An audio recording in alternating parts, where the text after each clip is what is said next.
Hello दोस्तों, welcome to toppers village.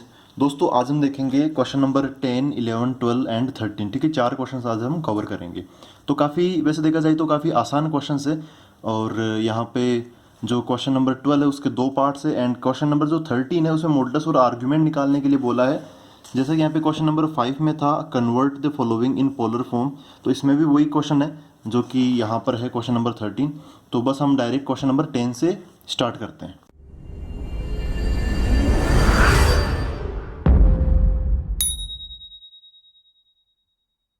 तो दोस्तों ये है क्वेश्चन नंबर 10। इसमें बोला है कि इफ Z1, ये Z1 नंबर दे रखा है 2 माइनस आयोटा और Z2 दे रखा है 1 प्लस आयोटा, तो हमें ये जो एक्सप्रेशन है Z1 plus Z2 plus 1 upon Z1 minus Z2 plus iota, इस कंप्लीट का मॉडुलस हमें निकालना है। तो सबसे पहले सबसे आसान स्टेप लगाते हैं। Z1 और Z2 की जो वैल्यूज है वो हम यहाँ पर रख देते हैं। ठीक है, Z1 plus Z2 plus 1 upon Z1 minus Z2 plus iota, values यहाँ पे रखेंगे तो Z1 की जगह रख देंगे हम 2 माइनस आयोटा, फिर Z2 की जगह रख देंगे 1 प्लस आयोटा, फिर प्लस 1 है तो प्लस 1 आ गया डिवाइड बाई। यहाँ पर नीचे की तरफ Z1 माइनस Z2 है तो Z1 की जगह 2 माइनस आयोटा, फिर माइनस Z2 की जगह आएगा 1 प्लस आयोटा, लेकिन माइनस तो है ही बाहर बाहर की तरफ, तो ये क्या बन जाएगा 1 माइनस का 1 और माइनस का आयोटा, प्लस आयोटा है तो ये प्लस का आयोटा एक और आ गया। देखो दोस्तों यहाँ पर एक चीज़ और मैं बता देता हूँ। जैसे डिवीजन में एक रूल होता है कि Z1 अपॉन Z2 का अगर हमें मॉडुलस लेना है तो हम Z1 का मॉडुलस अलग और Z2 का मॉडुलस अलग ये ले सकते हैं। ठीक है, तो ये प्रॉपर्टी अच्छी खासी इंपॉर्टेंट भी है इस क्वेश्चन के अंदर। तो हम क्या करेंगे, अलग अलग मॉडुलस ले लेंगे इस प्रॉपर्टी को यूज में लेते हुए। तो ऐसे हो गया अलग अलग। अब ये क्वेश्चन बहुत ही आसान हो गया, इसको सिंप्लीफाई कर लेते हैं। देखो ऊपर आयोटा से आयोटा कैंसिल हो गया, नीचे की तरफ आयोटा से आयोटा कैंसिल हो गया, लेकिन कुछ ऊपर बच गए 2 प्लस 1 प्लस 1, तो क्या आ गया 4 का मॉडुलस डिवाइड बाई नीचे की तरफ क्या है 2 माइनस 1, तो मतलब रियल वाला एक बार कैलकुलेट कर लो आप अलग से। तो 2 माइनस 1 कितना हो गया 1 हो गया, फिर माइनस आयोटा है तो ये माइनस आयोटा बच गया और कोई आयोटा है नहीं, बाकी जो थे वो कट गए। इसका मॉडुलस दोस्तों 4 को आप 4 प्लस आयोटा 0 ऐसे भी ले सकते हो। और 4 देखो ये रियल नंबर है, यहाँ पर जो मॉडुलस है आप दो तरीके से निकाल सकते हो। एक तो ऐसे निकाल सकते हो कि 4 का स्क्वायर प्लस 0 का स्क्वायर, या फिर आप 4 का मॉडुलस जो जैसा हम सोचते आए हैं दोनों ही तरीके से, इसका आंसर भी 4 आएगा और इसका आंसर भी 4 आएगा। तो आप कोई सा भी तरीका लगा लो, आप डायरेक्ट इसको लिख सकते हो कितना 4। अच्छा डिनोमिनेटर में क्या होगा, यहाँ पर तो हमें ये तरीका लगाएंगे ही लगाएंगे क्योंकि ये तो कॉम्प्लेक्स नंबर है, x square plus y square करना पड़ेगा। तो रूट ऑफ रियल नंबर क्या है 1, तो 1 का स्क्वायर, और यहाँ पे इमेजिनरी पार्ट क्या है -1, तो -1 का स्क्वायर। फिर क्या आया 4 अपॉन 1 प्लस 1 कितना हो गया √2 हो गया, तो ये आ गया 4 अपॉन √2। अगर इसको सिंप्लीफाई हमें करना है तो आप इसका रेशनलाइजेशन कर सकते हो, या फिर दूसरा तरीका मैं बताऊँ 4 को लिखो आप 2 इंटू 2। अच्छा 2 को अगेन आप लिख लो √2 इंटू √2। इसको वापस आप समेटोगे ना, पूरा सोल्व करोगे अगेन, तो ये कुल मिला के वापस 4 बन जाएगा। डिवाइड में कितना है √2 है, तो √2 से √2 कैंसिल हो जाएगा, कितना बच गया ओवरऑल 2 इंटू √2 बच गया, मतलब 2√2। ठीक है दोस्तों, तो ये था क्वेश्चन नंबर 10। अब आते हैं क्वेश्चन नंबर 11 पर।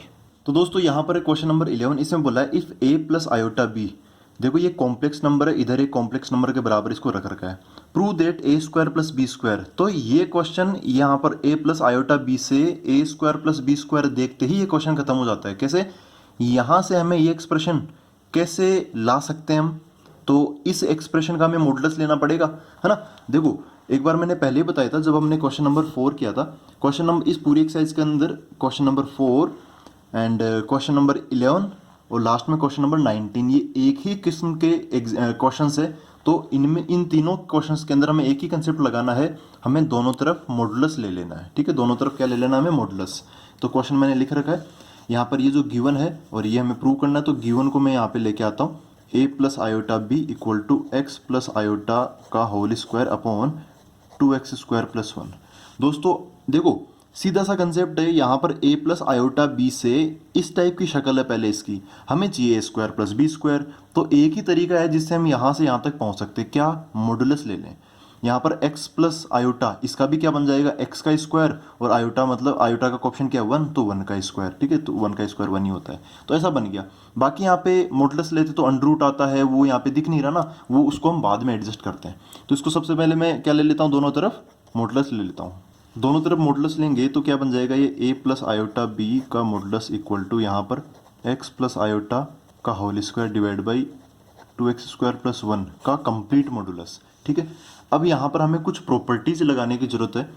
जैसे यहाँ पर इसका मॉडुलस तो हो जाएगा, चलो यहाँ पर अगेन न्यूमरेटर अपॉन डिनोमिनेटर है, तो उस केस में आप ऊपर का जो मॉडुलस है वो अलग और नीचे का मॉडुलस अलग ले सकते हो। ठीक है, और साथ साथ देखो यहाँ पर दो नंबर है, मतलब x प्लस आयोटा है, यहाँ पर एक ही नंबर का स्क्वायर है लेकिन आप इनको दो अलग अलग नंबर मान सकते हो, ताकि हम ये प्रॉपर्टी लगा सकें z1 का मॉडुलस इंटू z2 का मॉडुलस। ठीक है, कैसे, जब z1 इंटू z2 का मॉडुलस हो तो आप इस चीज़ को अलग अलग मॉडुलस भी आप लगा सकते हो। खैर एलएचएस के अंदर सोल्व करते हुए चलते हम, ये क्या बन जाएगा, a प्लस आयोटा बी का मॉडुलस a² प्लस b² का रूट।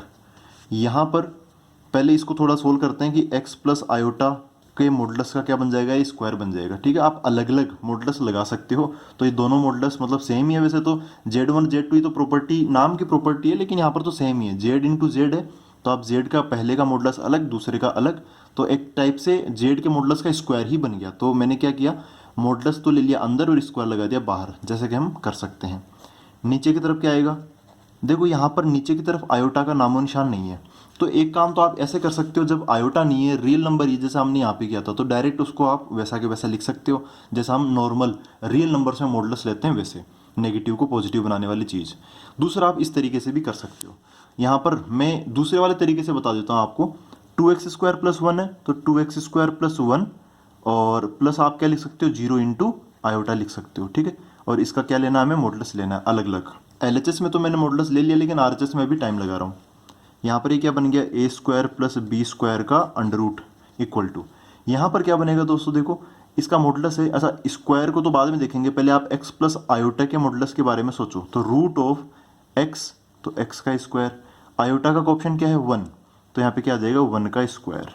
ठीक है, अच्छा जी ये जो मॉडुलस है उसके बाहर क्या स्क्वायर का साइन है, तो आप स्क्वायर यहाँ पे लगा दोगे, डिवाइड बाई, नीचे की तरफ ये है रियल पार्ट, ये है इमेजिनरी पार्ट, तो रियल पार्ट का स्क्वायर क्या बन जाएगा, 2x² + 1 का whole square, plus imaginary part 0 है तो 0 का स्क्वायर 0, एक ही बात है। ठीक है, इसका क्या लेंगे हम, रूट ले लेंगे, तो इतना बन गया ये। अब इसको अगले पेज में कर लेते हैं।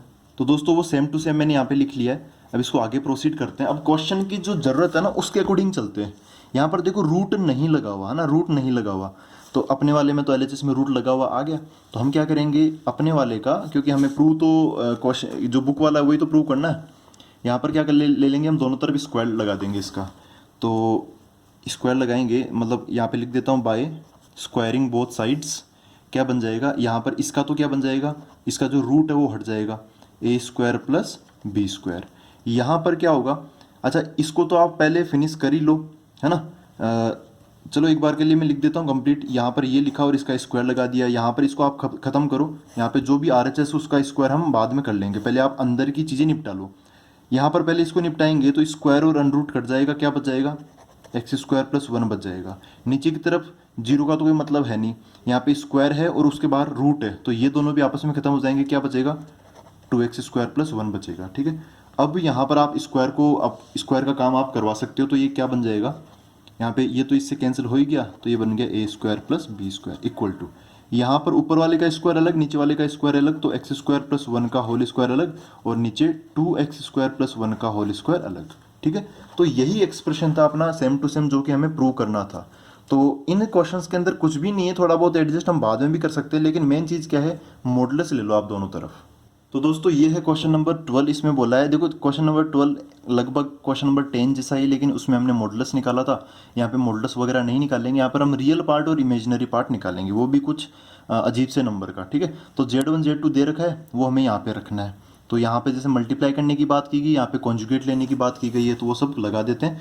क्वेश्चन मैंने लिख लिया है, और अब हमें इसकी वैल्यू बतानी कि इसकी वैल्यू क्या होगी। तो इसको मैं क्या करूँगा, एक तरीका तो ये है कि आप z1 z2 अलग से निकालो, फिर उसमें इसका डिवाइड करो, फिर उसको सबको सोल्व करो। ठीक है, या फिर आप साथ सब कुछ इसी के अंदर चलने दो। तो रियल पार्ट हमें ढूंढना है, ठीक है, लेकिन लास्ट में याद रखना, जब भी हम पूरा इसको सोल्व कर लेंगे, मान लो ऐसा आ गया x + i टाइप का आ गया, तो उसमें हमें आंसर x ही देना है। क्यों, क्योंकि हमें रियल पार्ट बताना है। ठीक है, सोल्व पूरा करेंगे, ऐसा नहीं अभी हम रियल पार्ट को अलग लेके सोल्व कर ले, नहीं वो चीज़ गलत होगी, क्योंकि कई बार आयोटा आयोटा से मिलके भी रियल चीज़ें बना लेता है। तो दोस्तों यहाँ पर ऊपर की तरफ है Z1 इंटू Z2, तो Z1 की वैल्यू रख देता हूँ मैं 2 माइनस आयोटा इंटू Z2 की वैल्यू क्या है -2 प्लस आयोटा डिवाइड बाई, नीचे की तरफ क्या है Z1 का कॉन्जुगेट है ना, तो यहाँ पर क्या लिख देता हूँ मैं 2 माइनस आयोटा का कॉन्जुगेट। ठीक है, तो एक बार मैंने एज इट इज सारी चीज़ें लिख ली। अब हम क्वेश्चन को फटाफट कर सकते हैं, कॉपी करते टाइम मिस्टेक नहीं होनी चाहिए, वो थोड़ी सिली मिस्टेक कैटेगरी में आएगी। तो अगेन रियल पार्ट ऑफ, यहाँ पर देखो क्या है 2, सबसे पहले इस 2 को डिस्ट्रीब्यूट कर देते हैं, तो 2 जब -2 प्लस आयोटा से मल्टीप्लाई होगा तो क्या बन जाएगा -4 प्लस 2 आयोटा। फिर अगेन अब किसकी बारी है, माइनस आयोटा की बारी है डिस्ट्रीब्यूट होने की, तो माइनस आयोटा इंटू -2 क्या बन जाएगा प्लस का 2 आयोटा बन जाएगा। फिर minus iota into plus iota, तो माइनस और प्लस ये तो क्या बन जाएगा माइनस, लेकिन आयोटा और आयोटा क्या बन जाएगा आयोटा स्क्वायर बन जाएगा। चलो इसको बाद में लिख लेंगे, आयोटा स्क्वायर पता ना कितना होता है, आयोटा स्क्वायर कितना होता है -1 होता है, तो ये अभी बात अगली स्टेप में लगा देंगे। अच्छा नीचे की तरफ क्या है 2 माइनस आयोटा का कॉन्जुगेट है, तो क्या बन जाएगा वो 2 प्लस आयोटा। कॉन्जुगेट में पता है ना आयोटा वाला जो इमेजिनरी पार्ट है ना उसका साइन हम चेंज कर देते हैं। रियल पार्ट ऑफ, यहाँ पर क्या दे रखा है, इसको सोल्व करने की कोशिश करते हैं। आयोटा की स्क्वायर की जगह मैं क्या रख देता हूँ -1, तो ये क्या बन गया यहाँ पर क्या रख देंगे हम -1। तो दोस्तों ये माइनस बाहर है और ये -1 अंदर है, तो माइनस ऑफ -1 क्या हो जाएगा +1 हो जाएगा। अब रियल पार्ट बताओ, रियल पार्ट क्या होगा, ये -4 है और यहाँ से क्या आया +1 आया, यहाँ पे 2 आयोटा कितना हो गया 4 आयोटा हो गया, नीचे की तरफ क्या है 2 प्लस आयोटा है। अच्छा एक काम और साथ में कर ही लेते हैं, यहाँ पर 2 प्लस आयोटा है ना, तो इसका हम क्या कर लेते हैं रेशनलाइजेशन कर लेते हैं, मतलब यहाँ पे मतलब रियलाइजेशन कर लेते हैं, मतलब यहाँ पे इसको इसके कॉन्जुगेट से मल्टीप्लाई डिवाइड कर देते हैं, तो क्या बन जाएगा। एक्चुअली में रियल पार्ट बताना है तो सिंपलेस्ट फॉर्म में लाने के बाद ही बताएंगे, सिंपलेस्ट मतलब आयोटा वगैरह सब ऊपर होना चाहिए। तो 2 प्लस आयोटा के साथ क्या आएगा जोड़ीदार इसका 2 माइनस आयोटा, इसको बैलेंस करने के लिए ऊपर भी 2 minus iota. Real part of ये क्या बन गया -3 प्लस 4 आयोटा, किससे मल्टीप्लाई होने वाला है ये 2 माइनस आयोटा से। नीचे की तरफ 2 प्लस आयोटा 2 माइनस आयोटा, तो ये a plus b a minus b, तो a square minus b square मतलब 2 का स्क्वायर माइनस आयोटा का स्क्वायर। ठीक है, यहाँ पर आपको आयोटा लेके चलना ही है क्योंकि b का रोल कौन प्ले कर रहा है आयोटा प्ले कर रहा है। यहाँ पे क्या बन गया रियल पार्ट ऑफ, अच्छा ऊपर मल्टीप्लाई एक बार और कर लेते हैं, ये हमें करना ही पड़ेगा। -3 into -3 into 2 -6, -3 into minus iota plus का 3 आयोटा, 4 आयोटा इंटू 2 तो 8 iota, 4 iota into minus iota तो माइनस का तो आएगा 4 इंटू आयोटा स्क्वायर, तो 4 आयोटा स्क्वायर ये वैसे बन जाएगा डिवाइड बाई, नीचे क्या हो गया 2 का स्क्वायर 4 माइनस आयोटा स्क्वायर है, तो आयोटा स्क्वायर कितना होता है -1 होता है, -1 और ये माइनस क्या बन जाएगा प्लस का 1 बन जाएगा। तो ये क्या बन गया रियल पार्ट ऑफ, ऊपर की तरफ सोल्व कर लेते हैं, यहाँ पर ये आयोटा स्क्वायर कितना बन जाएगा -1 बन जाएगा, -1 और ये -4 क्या हो जाएगा माइनस का प्लस का 4 हो जाएगा, प्लस का 4 और माइनस का 6 कितना हो गया, मतलब रियल को ही करोगे ना आप कैलकुलेट, आयोटा वाली को तो बोलोगे नहीं जब आप रियल की कैलकुलेशन कर रहे हो तब। तो ये -4 इंटू -1 4 एंड -6 -2 बच जाएगा। 3 आयोटा प्लस 8 आयोटा 11 आयोटा हो गया, डिवाइड में कितना है 4 + 1 5 हो गया। इसमें थोड़ा बहुत और अलग अलग कर लेते हैं, एक बार स्टेप और लगा देते हैं। ये क्या हो गया -2/5 अलग और 11 आयोटा अपॉन 5 अलग। अब दोस्तों ये एक पूरा कॉम्प्लेक्स नंबर है, ये कम्प्लीटली एक क्या है कॉम्प्लेक्स नंबर। हमें इस कॉम्प्लेक्स नंबर का क्या बताना है रियल पार्ट, तो इसमें ये तो है रियल पार्ट और ये है इमेजिनरी पार्ट आयोटा के साथ वाला। ठीक है, आयोटा नहीं बोलते उसमें। हमें क्या बताना है रियल पार्ट, तो हम बस इसी का नाम लेंगे, तो आंसर क्या निकल के आएगा बाहर -2/5।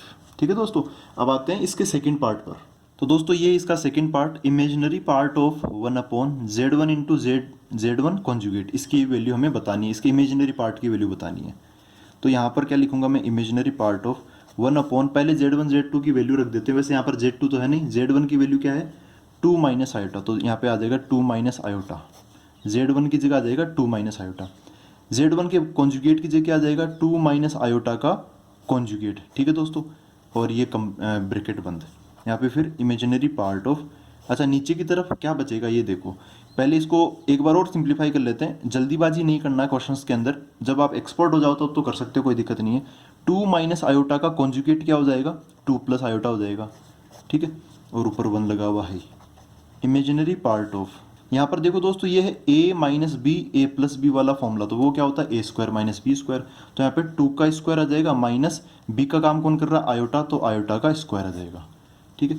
इमेजिनरी पार्ट ऑफ, अच्छा नीचे की तरफ 2 का स्क्वायर कितना हो गया 4 माइनस आयोटा का स्क्वायर कितना हो गया -1 हो गया। तो अब तो ये क्वेश्चन बहुत ही आसान हो गया, ये क्या बन गया 1/5 बन गया ना, 4 माइनस -1 तो 4+1 हो गया ये। तो यहाँ पे इमेजिनरी पार्ट ऑफ 1/5 बताना है। इमेजिनरी पार्ट क्या होता है, जो आयोटा के साथ में होता है उसको बोलते हैं इमेजिनरी पार्ट। यहाँ पर आयोटा दिख रहा है क्या, नहीं दिख रहा ना आयोटा, तो हम क्या करेंगे यहाँ पर एक बार अगर समझने के लिए तो मैं बता देता हूँ, बाकी आप डायरेक्ट भी बोल सकते हो यहाँ पे कोई इमेजिनरी पार्ट है ही नहीं, तो इमेजिनरी पार्ट क्या हो जाएगा 0 हो जाएगा।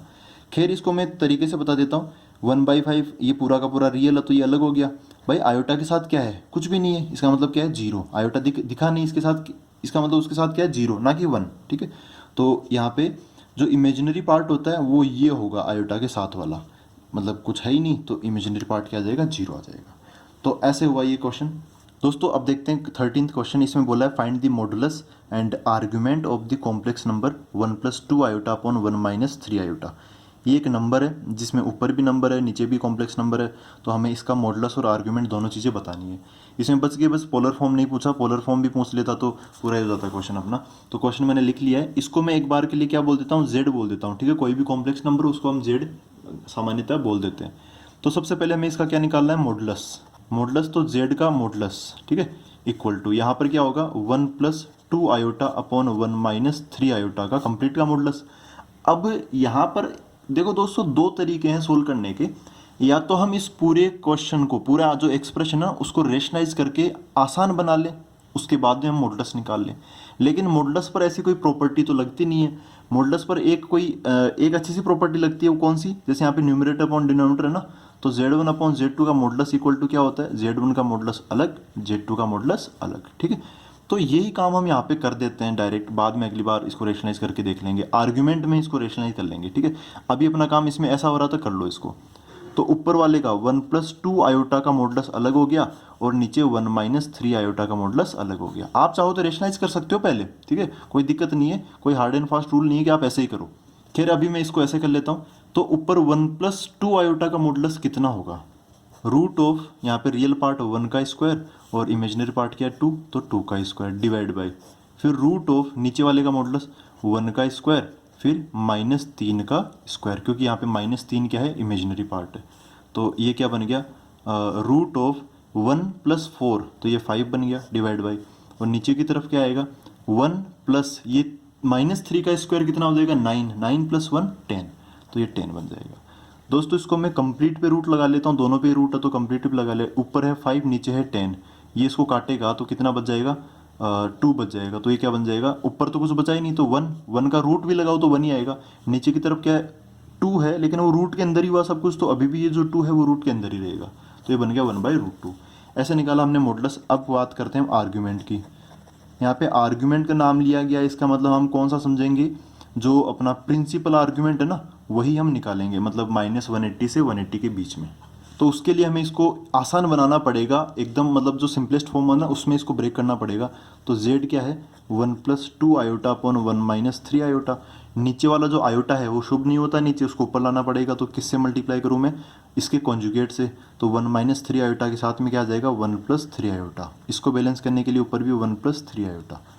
ऊपर मल्टीप्लाई करते हैं तो पहले 1 जो है वो इन दोनों से मल्टीप्लाई हो जाएगा, तो क्या बन जाएगा 1 + 3 आयोटा। अब 2 आयोटा जो है वो इन दोनों से मल्टीप्लाई कर देते, तो 2 iota into 1 2 iota, 2 iota into 3 iota क्या बन जाएगा 2 3 जा तो क्या हो गया 6 हो गया, आयोटा इंटू आयोटा क्या हो गया आयोटा स्क्वायर डिवाइड बाई, नीचे a - b a + b, तो ये तो बहुत टाइम से हम करते आ रहे हैं, a² - 3 आयोटा का होल स्क्वायर। यहाँ पर क्या बन गया देखो ये दोस्तों, ये आयोटा स्क्वायर कितना होता है -1 होता है, तो -1 इंटू 6 -6 + 1 तो -5 यहाँ पे बच जाएगा, 2 iota + 3 iota 5 iota divide by, नीचे की तरफ 1 तो 1 आ गया, यहाँ पे 3 का स्क्वायर क्या बन जाएगा 9, आयोटा का स्क्वायर क्या होगा -1, माइनस और -1 ऑलरेडी लगा हुआ है तो क्या बन जाएगा 1 + 9। अच्छा यहाँ पर क्या बचा फिर, ऊपर तो -5 + 5 आयोटा, नीचे की तरफ 10 हो गया। अब इसको आप अलग अलग डिवाइड कर लो तो ये क्या बन जाएगा -5/10 + 5 आयोटा/10, तो ये बन जाएगा -1/2 + आयोटा/2। ठीक है, 5 इसको काटेगा तो नीचे की तरफ 2 बच जाएगा। तो ये आई इसकी सिंपलेस्ट फॉर्म। अब दोस्तों हमें लगाना पड़ेगा जो आर्ग्यूमेंट की जो प्रोसेस है ना, कैसे कैसे हम आर्ग्यूमेंट निकालते हैं, उसकी जो 2 स्टेप्स है वो हमें लगानी पड़ेगी। तो दोस्तों ये था z, जिसको हमने सिंप्लीफाई करके इसमें कन्वर्ट कर लिया। अब आप यहाँ पर जो z का हमें क्या निकालना, आर्ग्यूमेंट निकालना ना, आर्ग्यूमेंट ऑफ z, जिसको हम क्या बोलते हैं, थीटा बोलते हैं। तो थीटा निकालने के लिए सबसे पहले हमें अल्फा की जरूरत पड़ेगी। अल्फा क्या होता है, tan इनवर्स y/x होता है। ठीक है, tan इनवर्स y/x। आप इस नंबर को समझ सकते हो कि ये क्या लिखा हुआ है, x + आयोटा y लिखा हुआ है। इसका मतलब ये जो x है, x क्या है, माइनस का हाफ है रियल पार्ट, और जो y है वो क्या है, माइनस जो प्लस का हाफ है। आयोटा तो अपनी जगह है ही आयोटा, तो इसको तो आप छोड़ो, आयोटा के साथ क्या है y, तो यहाँ पे आयोटा के साथ क्या है 1/2, तो y = 1/2।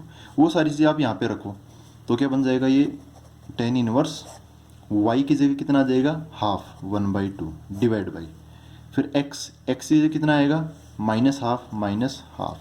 ठीक है, यहाँ पे मॉडुलस, पहले तो इसको निपटा लो आप, 1/2 से 1/2 कट गया, क्या बच गया -1, तो ये बन गया alpha = tan inverse modulus of -1। यहाँ पे मॉडुलस नॉर्मल जो हम लेते हैं ना वो मॉडुलस है, मतलब नेगेटिव को पॉजिटिव बनाने वाला। तो ये क्या बन गया, tan इनवर्स -1 का मॉडुलस कितना हो गया, प्लस का 1 हो गया, तो यहाँ पे 1 ही लिख देता हूँ मैं। tan इनवर्स 1 कितना होता है, 45 डिग्री, 45 डिग्री, क्योंकि tan 45 का आंसर ही कितना आता है, 1 आता है। तो यहाँ पर इसकी वैल्यू क्या हो जाएगी, 45 डिग्री हो जाएगी, या फिर π/4। ठीक है, ये तो अभी तक हमने क्या निकाला, अल्फा निकाला, अभी हमने थीटा नहीं निकाला है ना, थीटा नहीं निकाला। तो अब एक और स्टेप बचती है कि आप इसका क्वाड्रेंट निकालो। तो देखो x की वैल्यू क्या है, -हाफ। तो मैं अगर इस ये जो कॉम्प्लेक्स नंबर है इसको एक पॉइंट की फॉर्म में लिखूँ, मतलब x, y की फॉर्म में लिखूँ, तो x की जगह कितना आएगा, -हाफ, और y की जगह कितना आएगा, प्लस का हाफ। तो आप इसका क्वाड्रेंट कैसे डिसाइड करोगे, ये माइनस का है ये प्लस का है, तो किस क्वाड्रेंट में होता है माइनस, प्लस, इसमें होता है सेकंड क्वाड्रेंट के अंदर, तो ये सेकंड क्वाड्रेंट का है। और सेकंड क्वाड्रेंट के लिए मैंने एक टेबल बनाई थी चारों क्वाड्रेंट्स के लिए, तो पर्टिकुलरली सेकंड क्वाड्रेंट के लिए जो आर्ग्यूमेंट होता है, थीटा जो होता है वो किसके बराबर होता है, π-α के बराबर होता है। ठीक है, वो आपको टेबल मतलब लर्न करनी, याद करनी है उसको। तो पाई की जगह तो पाई आई गया, -α कितना निकाला हमने, ये π/4, वो यहाँ पे रख देता हूँ मैं, तो यहाँ पे π/4 आ गया। इसको सिंप्लीफाई करेंगे तो 4 - 1 3 π/4, ये इसका क्या बन जाएगा, आंसर मतलब आर्ग्यूमेंट बन जाएगा इसका। तो हमने दोनों चीज़ें निकाल ली। इसका जो मॉडुलस था वो तो कितना हो गया 1/√2, और जो आर्ग्यूमेंट ऑफ z था वो कितना हो गया, ये 3 π/4। पोलर फॉर्म पूछी जाती तो आप बोल देते r cos थीटा, इसको हम r बोलते हैं ना, r फिर ब्रैकेट में cos theta + iota sin theta, तो थीटा की जगह हम ये रख देते और r की जगह ये रख देते। ठीक है, तो हम मिलते हैं अब अगले वीडियो के अंदर। Thank you very much.